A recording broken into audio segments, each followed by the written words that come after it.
Time is one of those things that always seems to win. I mean, just think of all the things that time has defeated. Waterbeds, your dad's sense of humor, my face. To truly defeat time is to become timeless. A pretty remarkable achievement, I'd say. Take a game like Super Mario World. It's been around for a while, about 35 years as of the time of this video, and yet, despite all the thousands of video games that have been made since, it's still some people's favorite game of all time. And even if it's not some people's favorite, a lot of people would still say it's really good. The kind of game you can go back to decades after it was released.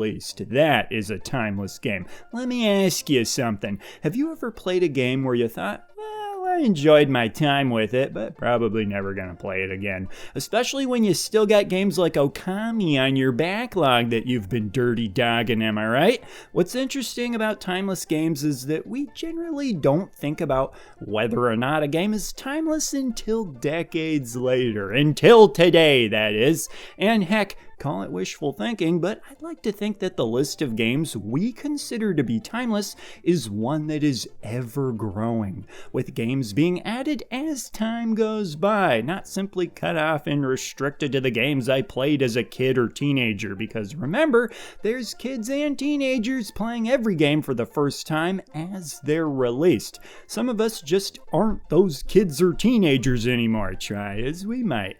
That said, I've got 4 games for you, starting with Cuphead, that I think will still be remembered fondly decades from now. Call me in 30 years to see if I'm right, but Cuphead sure seems like a slam dunk, in large part due to the visuals, because what could be a more surefire way to look timeless than by using an art style that has basically already proven itself to be timeless? Inspired by 1930s cartoons, if this visual style is considered timeless after 90 years, then why not after 130 years? And if run and guns such as Contra and Gunstar Heroes have proven to be timeless, a huge source of inspiration for Cuphead's gameplay, why not that as well? It just looks so good, with lots of character and attention to detail. Didn't happen by mistake either, as creating the game was an intense labor of love, and I'm not kidding. Just watch any of the behind the scenes footage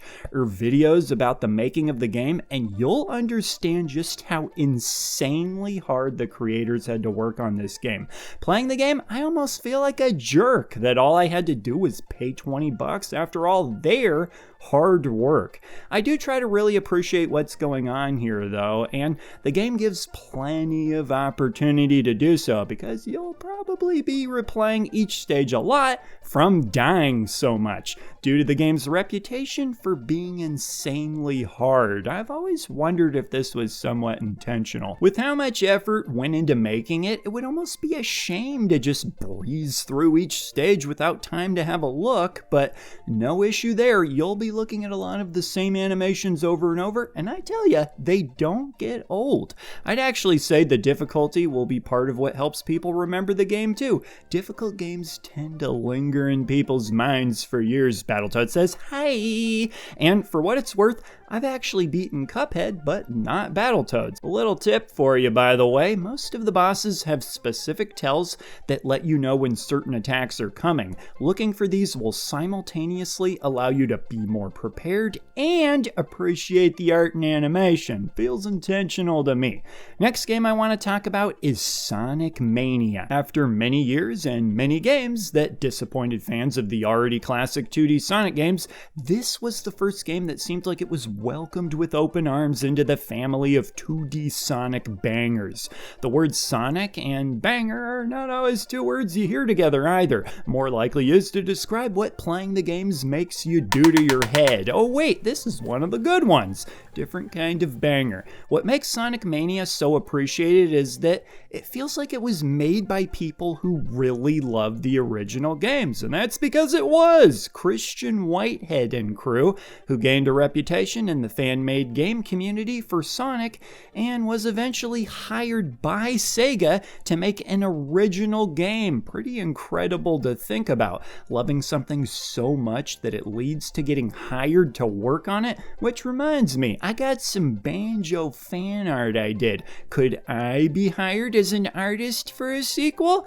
Unfortunately, the relationship between Sega and Christian Whitehead's team doesn't have the fairy tale ending you'd hope for, as Sega is apparently no longer working with Christian Whitehead as of this video. So looks like we may have to just settle for Sonic Mania, which is an absolute treat. I've always thought of it as one of the classic 2D Sonic games, but with a little extra oomph for additional animation, detail, and graphical effects due to running on more modern hardware. I'd really love to see more classic 2D sprite-based games receive this treatment. Hire me!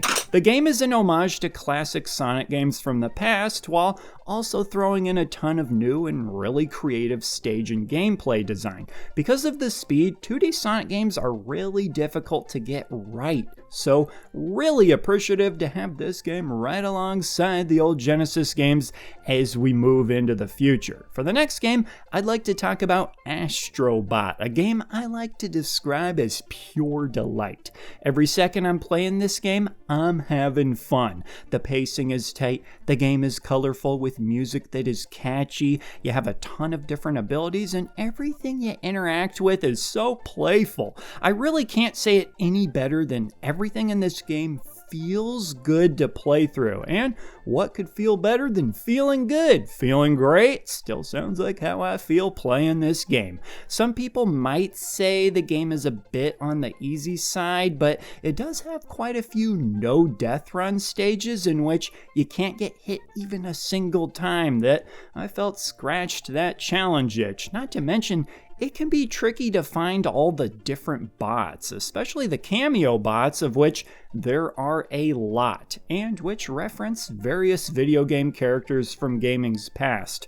There's some deep cuts in there too. Seems to me like a game that honors gaming's past stands a great chance of becoming a cherished part of gaming's history itself as the years go by. Only thing I wonder is if this game will be surpassed by future sequels, though as of this video, the game apparently sold around 2.3 million copies.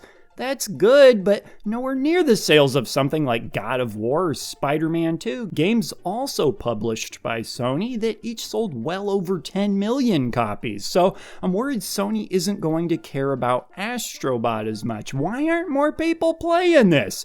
Would love to see some sequels, and as of this video, the developer Team Asobi apparently wants to, so fingers crossed, but at the very least, we'll have this game moving forward. The last game I'm choosing for similar reasons to Astrobot, and that would be Kirby and the Forgotten Land. Kirby games tend to be games that people like to go back to, in large part due to the popularity of the character. Funny enough, I actually feel like Astrobot took some inspiration from this game, in all the best ways, I might add. For those who have played both games, let me know if you agree. Lots of different abilities in this game, a staple of most Kirby games, by sucking things up and transforming into them.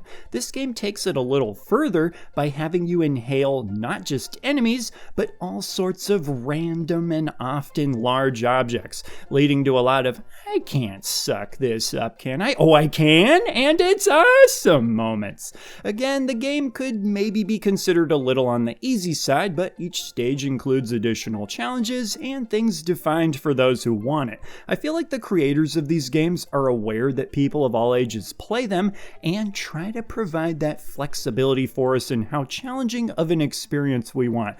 Too bad life doesn't work that way, but there we have it. Those are the 4 games I wanted to talk about. If you disagree with any of my choices, just remember, a lot of games that are considered classics now were met with a bit of skepticism back in the day, so you never know for sure. In any case, I'd also be curious to hear which games some of you would choose, and I'm particularly curious to see which games more than one of you will say. That always catches my attention. So with that, leave a comment down below, and I will see ya in the next video. He's the Retro Bird, yeah, and he's top be